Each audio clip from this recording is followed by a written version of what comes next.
आज बात कनू बहल की फिल्म डिस्पैच की। मीडिया और जर्नलिज्म पर बनी एक फिल्म, एक क्राइम जर्नलिस्ट की कहानी जिसको मनोज वाजपेयी ने प्ले किया है। सवाल उठता है हमेशा कि कैसी फिल्म है। यहाँ पे सवाल ज़्यादा ज़रूरी ये है कि क्या आप इस फिल्म को समझने की क्षमता रखते हैं, क्या आप में वो विद्वता या ज्ञान है जो आप इस फिल्म को देखते हुए समझ पाएं कि ये फिल्म कहना क्या चाह रही है। आई डाउट कि ऐसा होगा। ज़्यादातर लोग इसमें अक्षम ही खुद को पाएंगे। एक लाइन में अगर कहूँ इस फिल्म के बारे में, तो जो काम न्यायपालिका की क्रिटिसिज्म में चैतन्य तमाणे की कोर्ट ने किया था, वैसा ही काम कनू बेहल की डिस्पैच जर्नलिज्म, मीडिया और सोसाइटी के क्रिटिसिज्म में करता है। ये बात और है कि हम उस क्रिटिसिज्म को शायद बैंग ऑन समझ ना पाए। एक थोड़ा सा प्रयास इस रिव्यू में हम करने की उसमें है, आप देखें और जानें। ब्रीफ में ये है कि आप इस फिल्म को ज़रूर देखें, Z5 पे है, एक थ्रिलर है और विस्तार से इस पे बात करना चाहे वो आगे देख सकते हैं। डिस्पैच के दो मतलब होते हैं, एक ये कि खबरें भेजना, सूचनाएं भेजना तेजी से, दूसरा होता है मौत की सजा। ये दोनों ही मतलब इस फिल्म की आदि और अंत हैं। ये जॉय बाग की कहानी है, वो एक क्राइम जर्नलिस्ट है और फिल्म देखते हुए जो प्रश्न हमको सबसे ज़्यादा कंफ्यूज करता है वो ये कि जॉय कैसा इंसान है। हम पाते हैं कि वो स्पॉटलाइट का जो आदर्श और ब्रेव मैनेजिंग एडिटर मार्टी बैरन था, उसकी तरह, या स्कूप में ईस्टर्न एज का जो बड़ा प्रिंसिपल एडिटर इमरान था, उसकी तरह ना तो पॉलिटिकल करेक्ट बातें करता है, ना ही प्रगतिशील सोच वाला वो जर्नलिस्ट है। बड़ी क्राइम स्टोरीज को ब्रेक करना, अपराधों की तह तक जाकर सबसे पहले रिपोर्ट करना, ये उसका सिंगल पॉइंट एजेंडा रहता है लाइफ में, और इसके लिए वो किसी भी हद तक जाने को तैयार है। फिल्म का जो टाइटल है, उसी टाइटल की तरह वो मुंबई में एक अखबार में काम करता है जिसका नाम है डिस्पैच। एक दिन शूट आउट होता है सड़क पे, एक आदमी का मर्डर होता है। अब जॉय इस स्टोरी पे काम करता है, इसमें अंडरवर्ल्ड भी है, बहुत सारे एलिमेंट्स हैं, और उसको लगता है ये एक ऑर्डिनरी स्टोरी होगी और इसके ऊपर वो फ्रंट पेज की बड़ी लीड्स 4 दिन के लिए चलाएगा। लेकिन आगे जाके ये कहानी उसके लिए बड़ी खतरनाक साबित होती है। इसमें ऐसे ही मोड़ आते हैं। जॉय बड़ा इंस्टिंक्टिव सा आदमी है, सनकी है, थोड़ा पशुवत भी है, स्त्रियों का उसको खासा चाव है, वो बड़ी हड़बड़ाहट में रहता है। मनोज वाजपेयी इसको प्ले करके भी दिखाते हैं कि कैसे वो हर चीज़ हड़बड़ी में कर रहा होता है। थोड़ा सा स्ट्रीट स्मार्ट भी वो है, थोड़ा मूर्ख भी है। ये भी कहना होगा कि वो थोड़ा मैनिपुलेटिव है, मैनिपुलेटिव जैसा कि सारे सक्षम रिपोर्टर होते हैं, सिवाय ऑल द प्रेसिडेंट्स मैन के उन दोनों रिपोर्टर्स के जिन्होंने वाटरगेट की स्टोरी को ब्रेक किया था।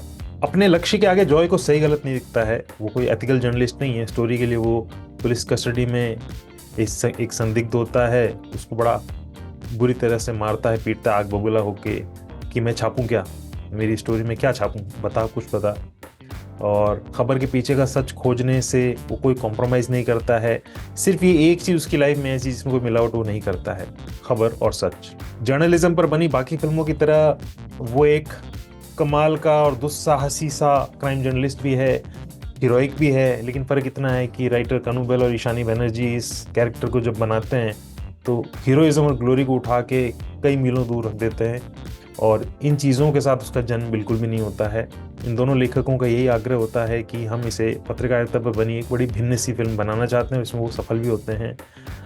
यही एक कारण है कि इसे एक यूनिक अनयूजुअल जर्नलिस्टिक मूवी बनाने के लिए जो टूल्स वो यूज़ करते हैं, उसके चलते आप पारंपरिक अर्थों में एंटरटेन इससे नहीं हो पाते हैं, एंजॉय नहीं कर पाते हैं।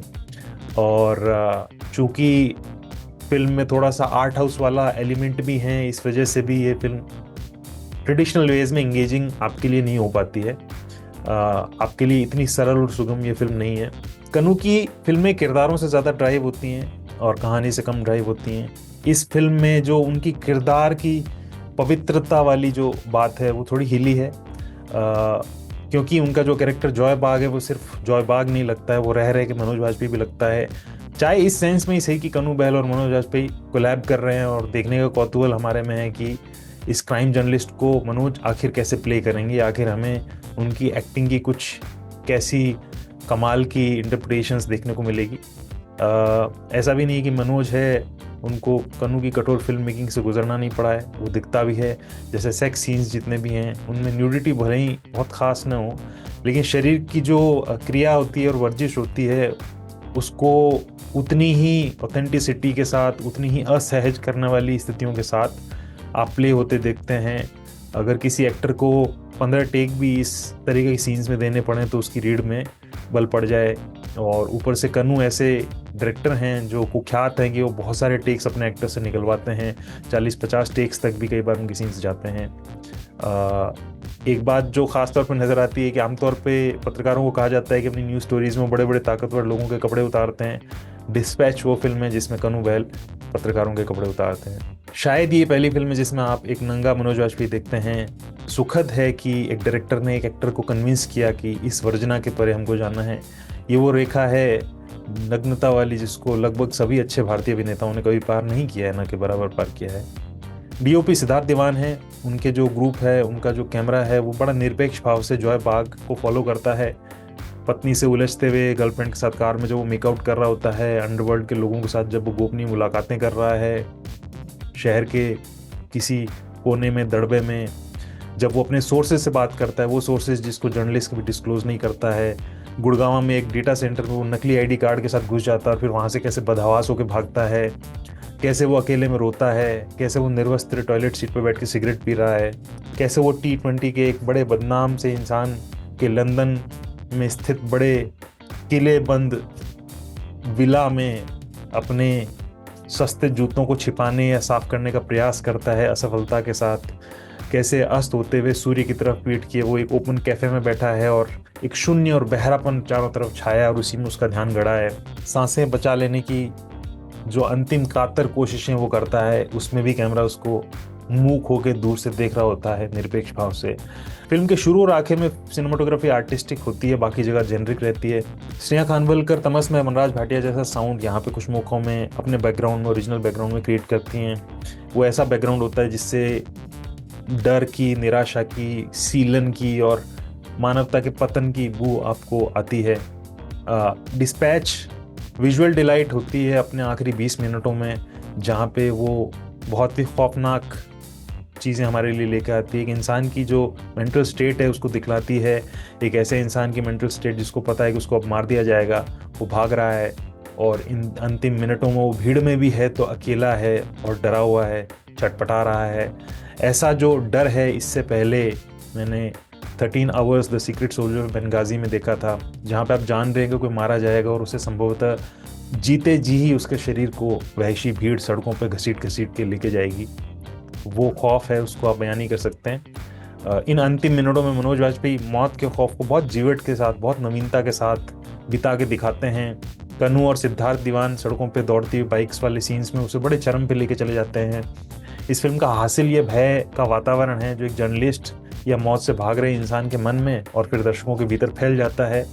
यही इस फिल्म का चरम है और यही फिल्म इस फिल्म का सत्व है। अपनी ब्रूटल और बड़ी असहज करने वाली सिनेमाई शैली में कन्नू जिन माइकल हैनिके की फिल्म मेकिंग के काफ़ी करीब जाते हैं, उन माइकल हैनिके ने एक इंटरव्यू में कहा कि हम सब लोगों में उतना ही ईविल है जितनी की अच्छाई है, हम सब लोग इसके निरंतर दोषी हैं, चाहे ये बुराई हम जानबूझ के भी नहीं कर रहे हैं लेकिन हम इसके दोषी हैं। डिस्पैच के बुराई भरे क्राइम जर्नलिस्ट को जब हम देखते हैं तो उसे अच्छे या बुरे में ब्रैकेट कर पाने में बड़ी असहजता और दिक्कत हम पाते हैं, हमारे लिए आसान नहीं होता। और कन्नू बहल शायद अटेम्प्ट कर रहे हैं कि जुडिशरी, एजुकेशन, जर्नलिज्म या आर्ट जैसे जो बड़े अति पवित्र, अति नैतिक पेशे हैं और जहाँ से हमारी कथाओं के ज़्यादातर नायक आते हैं, वे पेशे भी पड़ताल से, संदेह से, प्रोब से परे नहीं हैं। फिल्म जब खुलती है तो पहला फ्रेम सामने आता है, उसमें लेंस का ब्लर हम ऐसा आभास देता है जैसे हम माइक्रोस्कोप के नीचे किसी बैक्टीरिया को देख रहे हैं, लेकिन जब ब्लर क्लियर होता है तो मुंबई का रात का लैंडस्केप होता है। आगे पूरी फिल्म अपनी नैराश्यता में एक आभास यही देती है कि मानव हम सब कीड़े हैं। शुक्रिया।